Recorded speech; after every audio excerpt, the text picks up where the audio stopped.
Good afternoon. Welcome in on this Wednesday. I'm Andrew Wittenberg here with Lori Pritchard. The release of the 2005 Donald Trump tape that 94% of Utahns have seen or know about has upended the presidential race in the Beehive State, with Trump now effectively neck and neck with Hillary Clinton. Both are sitting at a dismal 26%, according to a Y2 Analytics poll released overnight and first reported in the Deseret News. Ladd Egan joins us now. And Ladd, this actually creates an opening for one third-party candidate in particular. Yeah, it certainly looks that way, Andrew and Lori. This is certainly good news for independent candidate Evan McMullin, who, according to this poll, is in a statistical tie with Trump and Clinton. This survey took in 500 likely Utah voters over the phone over the past 2 days. That's critical timing because it shows Utah's response to both the debate and the Access Hollywood audio of Trump making sexually degrading remarks about women. And the numbers are telling. Hillary Clinton and Trump tied at 26%. Gary Johnson is gaining support at 14%, but he is in fourth place behind another independent candidate, that is Evan McMullin. The BYU graduate and former CIA agent has surged into a statistical tie with the two major party presidential candidates. He's at 22%, and this poll has a plus or minus 4.4% margin of error. Also important in this research, a majority of voters statewide, and specifically Mormons, say Trump should drop out of the race. You may remember back in August, Utah Policy conducted a poll which found Trump held a double-digit lead over Clinton. So a lot has changed in just a few short months. Another interesting finding in this poll, 94% of Utahns have either watched or heard about that 2005 video in which Trump had that extremely lewd conversation about women. Lori and Andrew, the pollsters at Y2 Analytics, say that high percentage is, quote, astounding for a political news story, showing that Utah voters are definitely paying attention and engaged in what is going on in this presidential race. Yeah, over 90%. That is nearly unheard of. And certainly reverberating here in Utah. Thanks, Ladd Egan.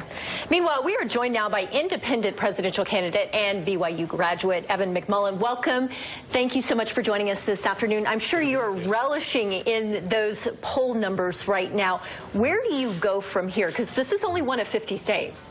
Yeah, well, we're very excited about the poll numbers. Obviously, there's a lot of work to be done. We have a unique strategy. Our strategy is focused on the Mountain West first, and then beyond that to the rest of the country. So we'll be spending time elsewhere in this region, in Idaho and Colorado, Wyoming, and then further south into Arizona.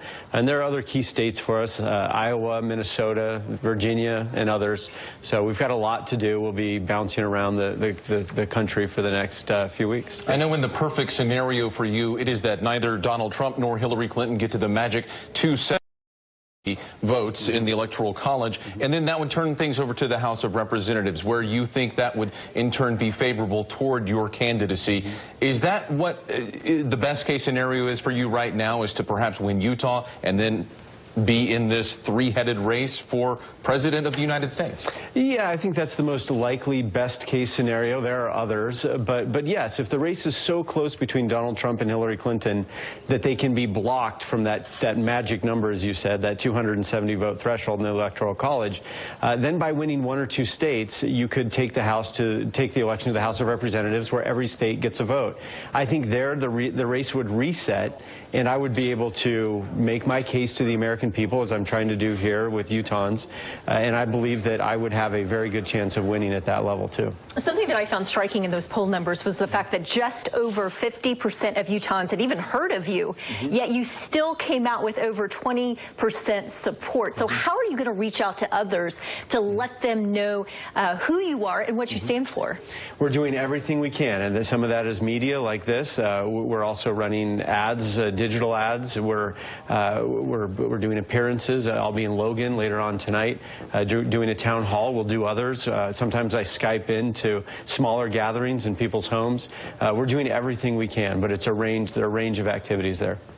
I know some of the concern between independent candidates for president, whether it be Michael Bloomberg or Donald Trump himself at one point, was that it would only mitigate the Republican vote, that it would only put Hillary Clinton in more of a prominent position to have a landslide victory into the White House. What makes this scenario different for you as a candidate for president? Well, I would just say this. Look, I'm a candidate just like Donald Trump is and Hillary Clinton is. I mean, I'm an independent candidate, but our Constitution allows for that. We have third-party candidates. I mean, this is all part of our process. Mindy Finn and I are competing for the support of the American people. We're offering a positive vision of leadership for this country that otherwise I don't think is out there, at least not in my view, between the two major party candidates. So we're competing for votes just like they are, and you see us doing better here in Utah.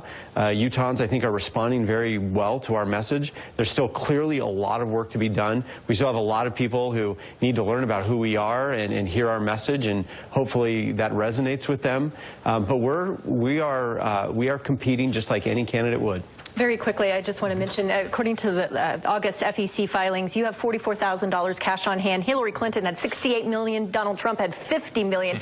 How on earth are you going to compete with them when you have so little cash compared to theirs? Well, that was a snapshot in time. Actually, now it's not. We're doing quite a bit better than that.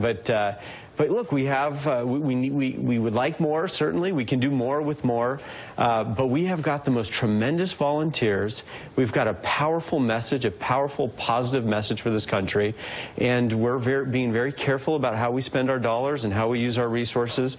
And it's just a combination of things that are working for us. And of course, the more resources we have, the better we'll do. But we're advancing swiftly with what we have. There are certainly a lot of people in this country, I don't think it's any secret, who are unhappy with the process and the two candidates from the major parties, the Republican Party and the Democratic Party, and they're certainly looking for an outlet, it would seem, in, I think, most people's opinion. So we certainly wish you the very best of luck with close ties to the state of Utah. Evan McMullin, independent candidate for president here today. Thank you for your time. Thank you. Thank you.